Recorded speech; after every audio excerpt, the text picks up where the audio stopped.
తరువాత తరువాత ఇశ్రాయేలీయులు సాగిరి ఎరుకో ఎదురుగా యొర్దాను తీరమున ఉన్న మోయాబు మైదానములో దిగిరి. ఇది వారు కనాను దేశానికి వెళ్లే ముందు దేవుని చేత కనిపెట్టుకున్నటువంటి స్థలం ఇది.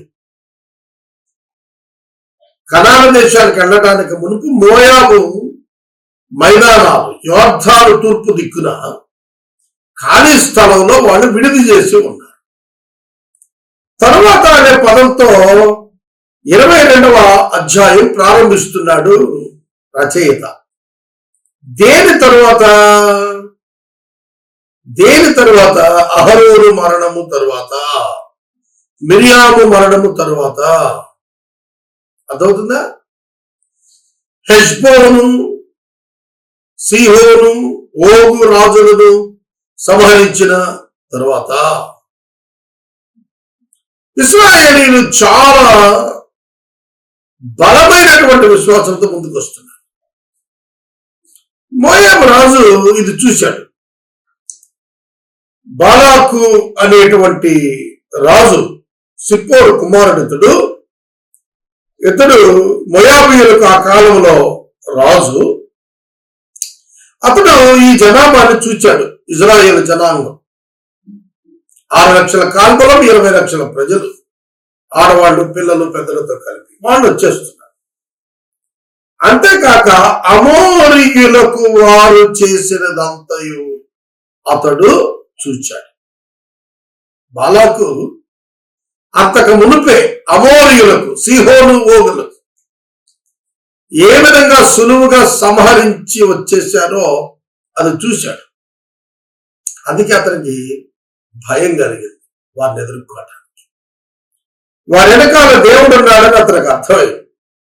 జనము విస్తారముగా ఉన్నందున మోయాబీయులు వారిని చూచి మిక్కిలి భయపడిరి. మోయాబీయులు ఇశ్రాయేలీయులకు జంకిరి.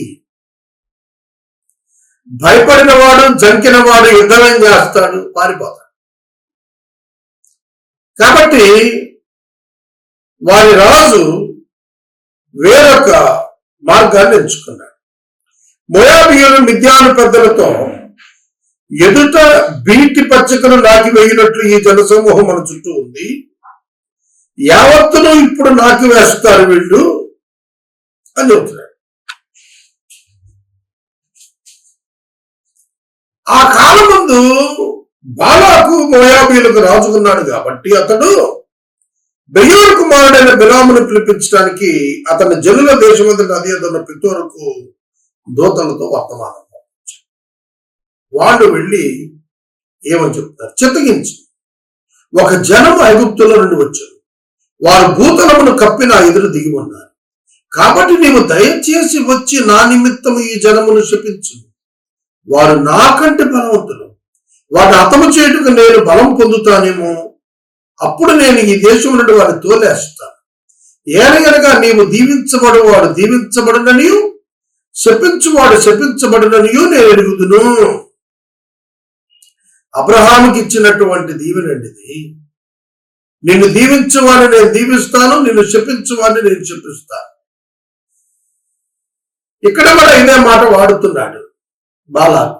నువ్వు ఎవరు దీవిస్తే దేవుడు వాళ్ళు దీవిస్తాడు, నువ్వెవరు చెప్పిస్తే దేవుడు వాళ్ళు చెప్పిస్తాడు నాకు తెలుసు. కాబట్టి మోయాబు పెద్దలు, మిద్యాను పెద్దలు సోద సొమ్ము చేతి పట్టుకుని బిలాము దగ్గరికి వచ్చి బాలాకు మాటలు అతనితో చెప్పినప్పుడు అతను వారితో అంటున్నాడు, ఈ రాత్రి ఇక్కడే ఉండండి. యెహోవా నాకు సెలవిచ్చిన మాటలను నేను తిరిగి వచ్చి మీతో చెబుతాను అన్నాడు. అప్పుడు మోయాబు అధికారులు బిలాము వద్ద బస చేశారు. దేవుడు ఆ రాత్రి దేవుడు మాట్లాడాడు. బిలాము వద్దకు వచ్చి నీ దగ్గర ఉన్న ఈ మనుషులు ఎవరు అని అడిగాడు. బిలాము అతనితో ఇట్లా అన్నాడు, సిప్పోరు కుమారుడైన బాలాకు అని మోయాబు రాజు చిత్తగించము. ఒక జనం ఐగుప్తు నుండి బయలుదేరి వచ్చును. వారి భూతలమును కప్పుచున్నారు. నీవిప్పుడే వచ్చి నా నిమిత్తం వారిని శపించు. నేను వారితో యుద్ధం చేసి వారిని తోలేస్తానేమో అని వీరి చేత నాకు వర్తమానం పంపించాడు అని తెలియజేస్తున్నాడు. దేవుడు అతనితో మాట్లాడుతున్నాడు. 12 అందుకు దేవుడు, నీవు వారితో వెళ్ళకూడదు, ఆ ప్రజలను శపించకూడదు, వారు ఆశీర్వదించబడిన వారని బిలాముతో చెప్పాను. ఆ ప్రజలను శపించకూడదు, వారు ఆశీర్వదించబడిన వారు. అర్థమవుతుందా? ఆదికాండం 24లో ఎలియాజరుతో లాబాను బెతూయేలు మాట్లాడుతూ, యెహోవా చేత ఆశీర్వదించబడిన వాడా నీవు, వెలుపట నిలవలేలా లోపలికి రమ్ము అనిపించి. విశ్వాసముంచిన వారు ఆశీర్వదించబడిన వారే. విశ్వాసముంచిన వారిని ఎవరు శపించకూడదు. వారి దేవుడు వారి పక్షంగా ఉన్నాడని మరిచిపోకూడదు. The true Christians' protection is in God. Blessing is in God. దేవునిలో వారి దీవెన, వారి భద్రత ఉన్నది. వారు ఆశీర్వదించబడిన వారు బిలాముతో చెప్పిన కాబట్టి బిలాము ఉదయాన్నే లేచి బాలాకు అధికారులతో అన్నాడు, మీరు మీ స్వదేశానికి వెళ్ళండి, మీతో వచ్చుటకు యెహోవా నాకు సెలవీయను అని చెప్పాడు అని చెప్పాడు. 16 మోయాబు అధికారులు లేచి వెళ్ళిపోయారు బాలాకు దగ్గరకు. బిలాము మాతో కూడా రానల్లడాయను అని చెప్పారు. అయినా బాలాకు వారికంటే బహుఘనత వహించిన మరి ఎక్కువ మంది అధికారులను మరలా పంపాడు. వారు బిలాము దగ్గరకు వచ్చి అన్నారు, నీవు దయచేసి నా ఎద్దుకు వచ్చుటకు ఏమి అడ్డము చెప్పకు, నీకు బహుఘనత కలిగి చేస్తాను, నీవు నాతో ఏమి చెప్పుదు అది నీకు చేసి పెడతాను, నీవు దయచేసి వచ్చి నా నిమిత్తం జనాన్ని చూపించమని సిపోర్ కుమారుడు బాలాకు చెప్పాడు అన్నారు. అంటే the increased the money package. డబ్బులు సాగలేరేమో అనుకున్నట్టున్నాడు బాలాకు. బిలాముకు మనీ ఆఫర్ ఇచ్చాడు. 16 వారు బిలాము వద్దకు వచ్చి, నీవు దయచేసి నా ఎద్దకు వచ్చుటకు ఏమి అడ్డం చెప్పొద్దు, నేను నీకు బహుఘనత కలిగి చేస్తా, నాతో నువ్వేం చెప్తావు అది చేస్తా, దయచేసి నువ్వు రా అని అడుగుతుంది. దానికి జవాబుగా బిలాము చాలా మంచి మాట చెప్తాడు. నేను యెహోవా మాట మేరలేను. ఎప్పుడో తెలుసు అది, ఇంటెడు వెండి బంగారం నాకు ఇచ్చినా కూడా కొద్ది పనినైనా గొప్ప పనినైనా చేయనట్లు యెహోవా నా దేవుడైనా యెహోవా నోటి మాట నేను మేరలేను. చిన్న పనికైనా పెద్ద పనికైనా ఆయన పర్మిషన్ లేకుండా, ఆయన అనుమతి లేకుండా నేను ముందుకు రాను. ఇంటెడు బంగారం వెండించినా సరే నేను రాను. తర్వాత ఇంకొక మాట అన్నాడు. ఇక్కడ మీరు అతని పరిపూర్ణ హృదయంతో అన్న మాట కాదని అర్థం అవుతాం. కాబట్టి మీరు దయచేసి రాత్రి ఇక్కడ ఉండండి, యెహోవా నాతో ఇంకా ఏం చెప్తాడో నేను తెలుసుకుంటాను అని బాలాకు సేవకుడు. He declared his faith and obedience to God. At the same time, he is taking another chance to tempt God. దేవుని శోధించడానికి మరొక అవకాశం తీసుకుంటాడు. దేవుడు ఒకసారి చెప్పిన తర్వాత మార్చడు కదా. అయినా సరే ఇతను ఏం చేస్తున్నాడు, ఇంకోసారి నేను దేవుడిని అడిగి చూస్తాను. అలా అంటం వల్ల వాళ్ళకు ఒక హోప్ వచ్చింది కదా. బిలామును మోటివేట్ చేసింది మనీ అయి ఉండొచ్చు కదా. అయినా వాళ్ళు వెయిట్ చేస్తున్నారు.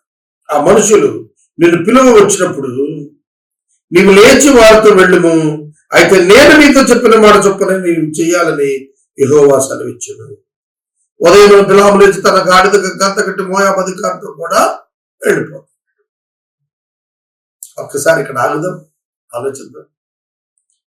దేవుడు ఒకసారి చెప్పాడు వెళ్ళొద్దని, మనీ ప్యాకేజ్ వచ్చేటప్పటికి మళ్ళీ అడుగుతున్నాడు. బిలాము దేవుడి దగ్గరికి వెళ్ళి వెళ్ళమంటావా? రెండవ పర్యాయం అతడు అడిగినప్పుడు, బిలాము అడిగినప్పుడు దేవుడు వెళ్ళమని చెప్పాడు. మరి ముందు వెళ్ళొద్దన్నాడు కదా, ఇప్పుడు ఎందుకు వెళ్ళమన్నాడు? అయితే కండిషన్ పెట్టాడు, వెళ్ళు కానీ నేను పలకమన్నది పలుకు. ప్రవక్త తన సొంత ఉద్దేశం నెరవేర్చుకోవటానికి అడుగుతున్నాడు అని దేవునికి తెలుసు కనుక వాడికి బుద్ధి చెప్పడానికి వెళ్ళమన్నాడు. దేవా ముందు వెళ్ళొద్దన్నావు, ఇప్పుడు వెళ్ళమంటున్నావు ఏమిటి అని అడగాలి. అలా అడగకోకుండా తన దురుద్దేశం అతన్ని నడిపిస్తున్న దాన్ని బట్టి అతను ముందుకు సాగిపోయాడు. అప్పుడు అతడు గంత కట్టి ప్రయాణం చేస్తున్న గాడిద మీద వెళుతుండగా యెహోవా దూత అతనికి విరోధి అయి త్రోవలో అడ్డంగా నిలబడ్డాడు. యెహోవా కోపం అతని మీద మండిపోతాం. ప్రవక్త చూడండి ఇప్పుడు ఇబ్బందులు పడ్డాడు. అయితే ఆ గాడిద ఉన్నదే అతను మోస్తున్న గాడిద. ఆ గాడిదని ఎక్కి అతడు పనివారితో కూడా వెళుతున్నప్పుడు యెహోవా దూత ఖడ్గం చూసి చేత పట్టుకుని త్రోవలో నిలిచి ఉంటా ఆ గాడిద కనపడి గనుక అది త్రోవను విడిచి పొలంలోకి వెళ్ళిపోయి బిలాము గాడిదను మరలా దారికి మళ్లించాలని కొట్టాడు. యెహోవా దూత ఇరుపక్కల గోడలు గల ద్రాక్ష తోటల సందులో నిలిచాడు. గాడిద యెహోవా దూతను చూచి గోడ మీద పడి బిలాము కాలు తీసుకొని గోడకు అదివేసింది. కాబట్టి దాన్ని మరలా కొట్టాడు. యెహోవా దూత ముందు వెళుచు కుడికైన ఎడమకైన తిరుగుటకు దారిని నిలుగు చోట నిలిచాడు. మళ్ళీ గాడిద యెహోవా దూతను చూచి బిలాముతో కూడా కింద కూలబడిపోయి అప్పుడు తన చేతికరతో గాడిదను మరలా కొట్టాడు. 3 సార్లు కొట్టాడు. గాడిదను 3 సార్లు కొట్టాడు. గాడిద యెహోవా దూతను చూసి తప్పుకుంటాం. ఒకసారి రోడ్డు దిగి పొలాల్లోకి వెళ్ళింది. రెండోసారి అతని కాలు గోడ కదివేసింది. మూడోసారి ఉన్న పొలంగా కోల్పడిపోయింది. దేవుడు చూస్తాంది ఆ గాడిద, యెహోవా దూతను చూస్తా. దాని మీద ఎక్కిన ప్రవక్త అందుడైపోయాడు. దేవుని చూడాలి. చాలా సందర్భాల్లో మన స్వకీయ దురాశల చేత గుడ్డివాళ్ళం అవుతాం. స్పిరిచువల్ ఇష్యూస్ లో చాలా సందర్భాల్లో వెన్ మనీ కమ్స్ ఇన్, డబ్బు లోపలికి వచ్చినప్పుడు ఆత్మీయ విషయాల్లో అందరితో వచ్చేస్తుంది. దేవుడు ఇలా చెప్పాడా, ఇలా కూడా ఉండొచ్చులేండి పర్వాలేదు అనేటువంటి రాజీ ధోరణిని జొప్పించి ఆత్మీయ జీవితం భ్రష్టత్వం. ఇక్కడ జరిగింది అదే, బిలాముకు జరిగింది అదే. బిలాము గాడిదన్న యెహోవా దూతను చూసి ఆగింది కానీ ఈ ప్రవక్తకు బుద్ధి లేక 3 సార్లు గాడిదను కొడితే దేవుడు ఏం చేశాడు తెలుసా? యెహోవా ఆ గాడిదకు వాక్కునిచ్చాడు. అది మానవ వాక్కును ఆ గార్ధవానికి ఇచ్చాడు. అప్పుడు అది మాట్లాడుతుంది. నీవు నన్ను ముమ్మారు కొట్టితివి, నేను నిన్నేం చేశాను అని బిలాముతాను. నేను నిన్నేం చేశానయ్యా? నేను దారి తొలిగాను, నా ముందు యెహోవా దూతున్నాడు, అందుకే నేను పడిపోయాను. నేను నీకేం చేశాను, నువ్వు నన్నెందుకు కొడుతున్నావు అన్నాడు. అప్పుడు బిలాము అన్నాడు, నువ్వు నా మీద తిరగబడ్డావు, నా చేతిలో ఖడ్గంని చంపేశాడని అని చెప్పి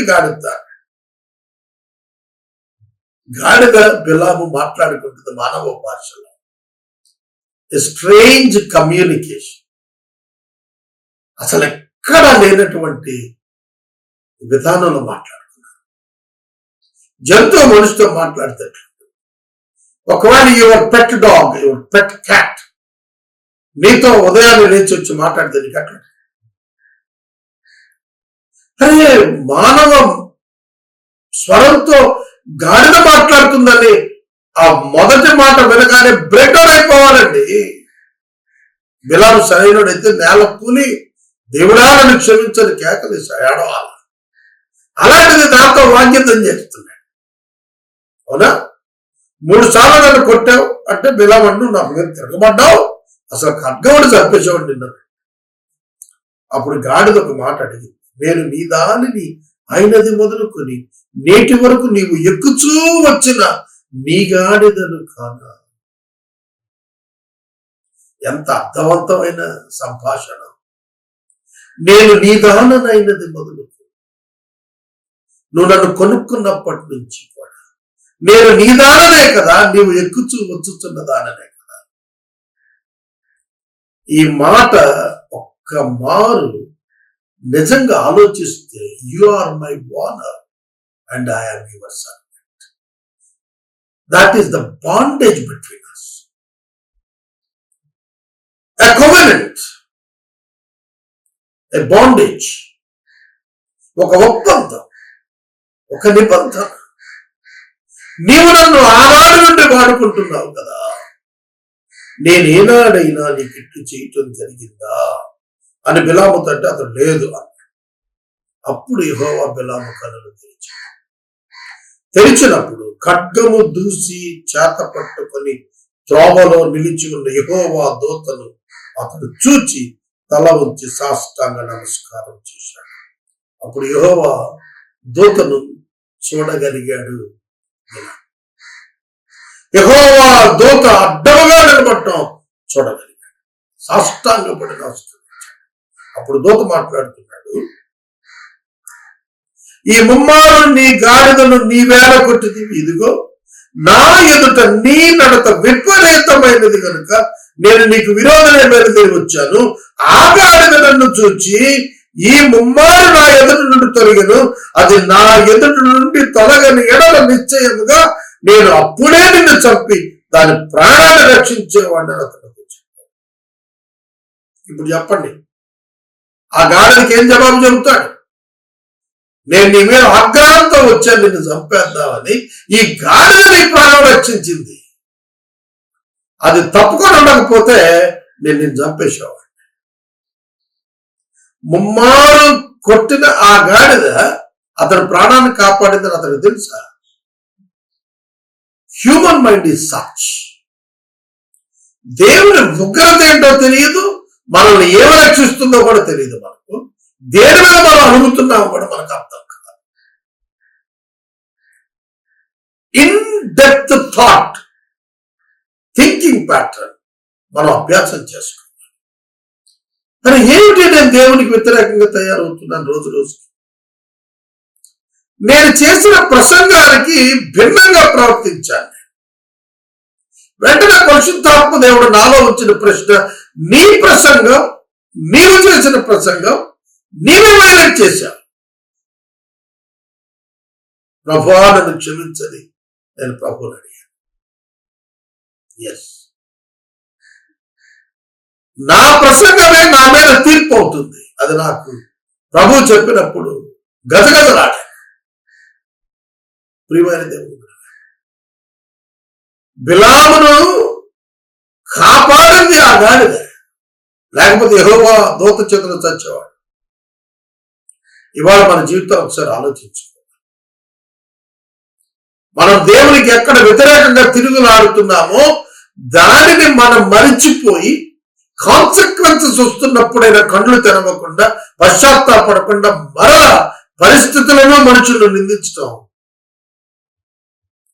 మన మనసును సొలి చేసుకోకుండా, మన మనసును పరీక్షించుకోకుండా, మన బుద్ధిహీనతను ప్రశ్నించుకోకుండా ప్రజలు నిందించడం, పరిస్థితులు నిందించడం ఎంతవరకు సబబు? I asked God for forgiveness. అవును దేవా, నేను ప్రసంగించాను, ఇలా చెయ్యొద్దని చెప్పాను, నేను అదే చేశాను, నన్ను క్షమించు. అర్థమవుతుందా? కనుక దేవుని యొక్క వాక్కు మనకు వస్తున్నప్పుడు మనలను మనం పరీక్షించుకుందాం.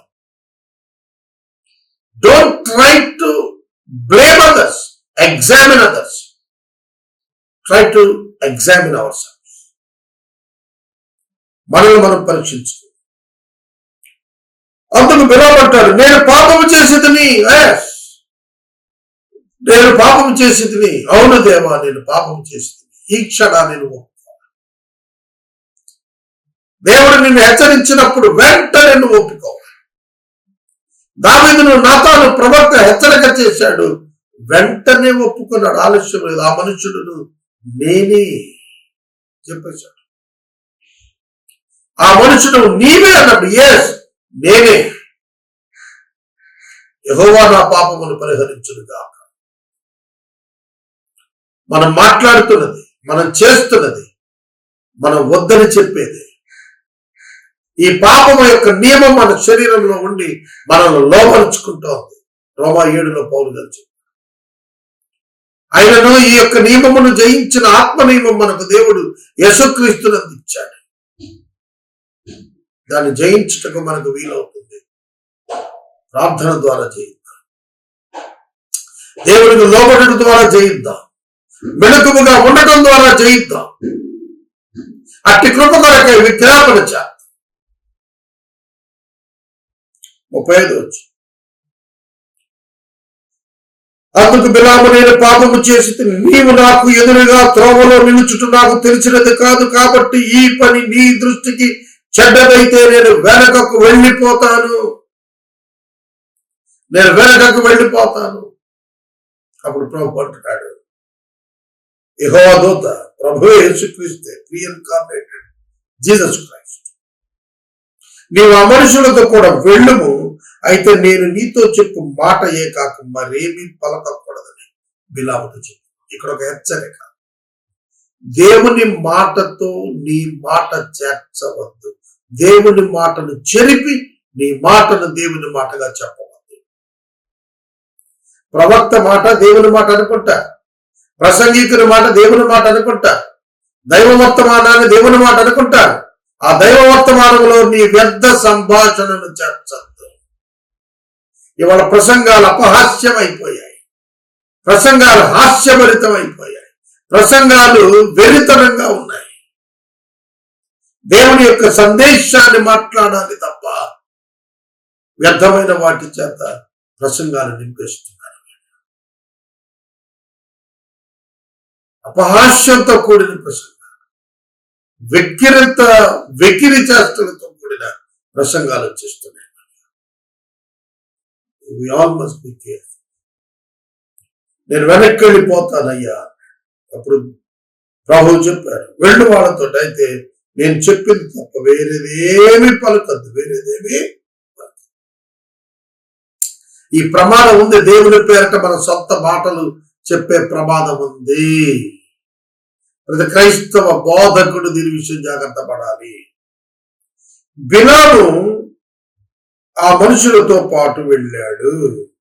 బిలాము వచ్చాడని బాలాకు రాజు విన్నాడు. ఆ పొలిమేరల చివరలో ఉన్న అర్నోను తీరమందుల మోయాబు పట్టణానికి అతను ఎదుర్కొన బయలు వెళ్ళాడు. బాలాకు బిలాముతో, నిన్ను పిలుచుటకు నేను నీ యొద్దకు దూతలను పంపి ఉంటుంది కదా, నా యొద్దకు నీవు ఎలా రాకపోతేవి? కార్నాలిటీ అంటారు దీన్ని. శరీర సంబంధమైన మనస్సు ఊరికి ఉప్పొంగుతుంది. ఏమయ్యా, నేను మనుషులను పంపితే నా దగ్గర రాకపోయావేమిటి? నేనేమిటి రాకుండా ఉండటానికి నేను నిన్ను గనపరిచేటువంటి సమర్థుడిని కాదా?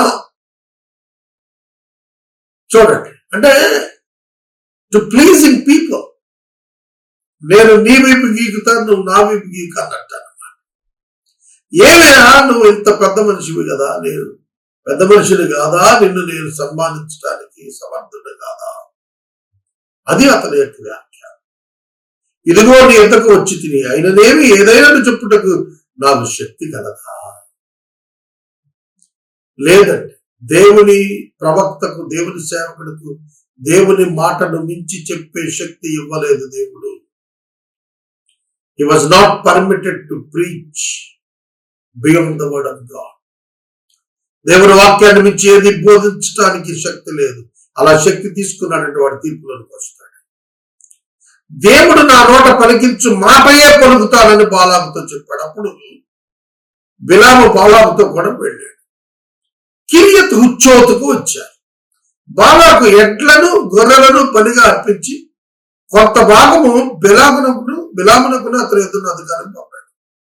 మరునాడు బాలాకు బిలామును తోడుకొని పోయి బయలుదేవత యొక్క ఉన్నత స్థలాల మీద నుండి జనులను చివరి వరకు చూడాలని అతని ఆ చోటకి ఎక్కించాడు. బయలుదేవత యొక్క ఉన్నత స్థలం పైన ఎక్కి కూర్చున్నాడు ఇప్పుడు బిలాము. అక్కడి నుంచి ఇజ్రాయేల్ జనాంగం అరణ్యయాత్రలో నడిచొస్తున్న వారిని చూడమని చెప్పి. ఇక్కడతో 22వ అధ్యాయం ముగిసింది.